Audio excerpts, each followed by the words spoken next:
Thanks to Misang. Well, water shortages are becoming frequent in South Africa. Just this month, Nelson Mandela Bay, Standerton and Mahikeng have all had some challenges with accessing water. Experts have warned that although natural limitations and skill shortages play a part in water conservation, poor governance also plays a massive role in ensuring communities have proper access. Let's bring in Professor Anja du Plessis, who is a research specialist in integrated water research management at UNISA. She joins us via our video link this morning. Prof, it's great to have you with us on the show. Thanks so much for coming on. I want to begin with the global perspective, right? So we've seen an increase in access on a global scale to clean water. But does that translate to us in South Africa?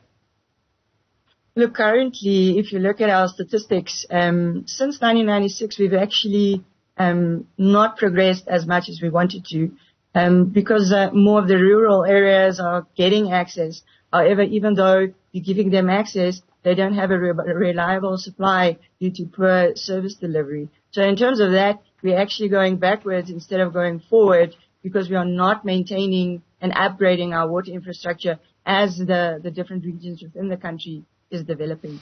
I mean, we've heard this story before insofar as maintenance is concerned. Is that the big issue? Is it an infrastructure upgrade and maintenance issue, would you say? Look, unfortunately, our water problems are multifaceted, and it's not as straightforward as we are sitting with the power cuts. It's not as straightforward as that, because you have different stakeholders, different levels of government. You've got your water boards as well, which all play a role in governance and management of our water resources.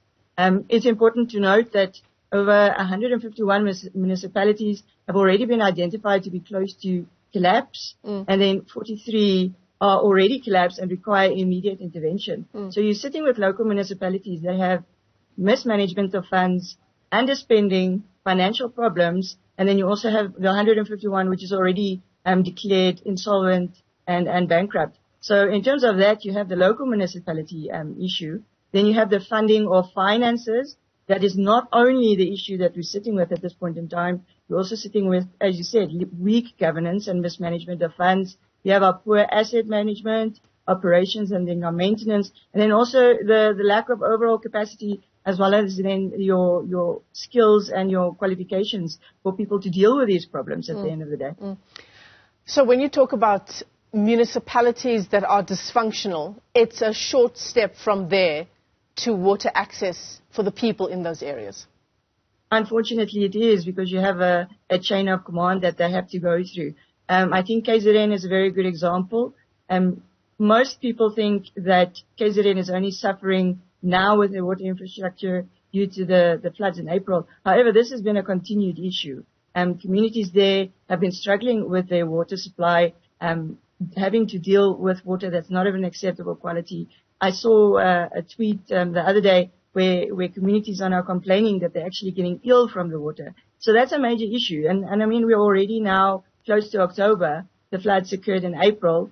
The minister did say that they did declare the area as a disaster area, saying that they would try to fast track the maintenance or the upgrading and then the recovery of water infrastructure. However, that has not been occurring if you look at the sewage spills that have been occurring at Durban the past week.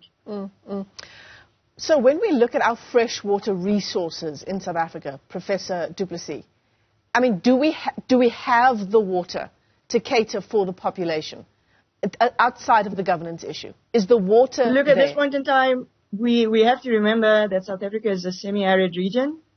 We are declared as a water scarce country. We receive well below the global average of rainfall. So you're sitting with that natural factor that we need to keep in mind. However, because the country is trying to develop, population is growing, you have the rural-urban migration with people influxing into urban areas.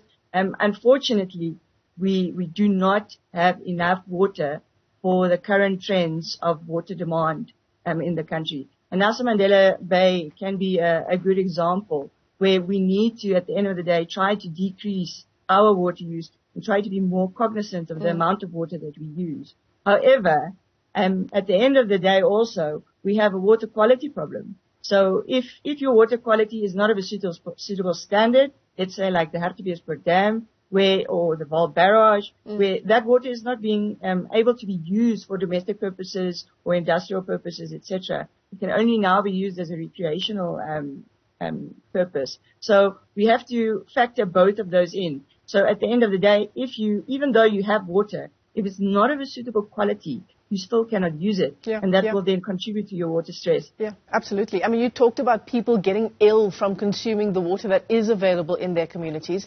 So let's talk about, Prof, on the one hand, we've already outlined the governance issues at a local government level. But what about the Department of Water and Sanitation itself? I mean, one set of statistics, one set of numbers I have in front of me are incredibly shocking. The state of the country's wastewater treatment and water treatment works of major concern, according to this information, 56% and 44% in a poor or critical condition, 11% not functioning at all.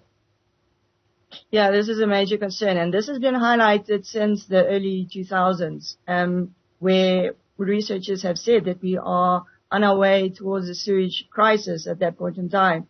I mean, they only did the Green Drop report. That's where you got the statistics from.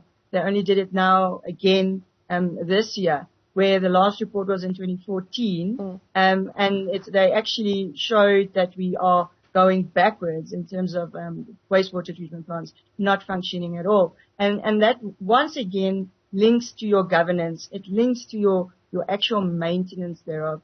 And then with the constant blackouts that we're now experiencing as well, that is putting extra pressure on these wastewater treatment plants. Because if there's no power, they can't function.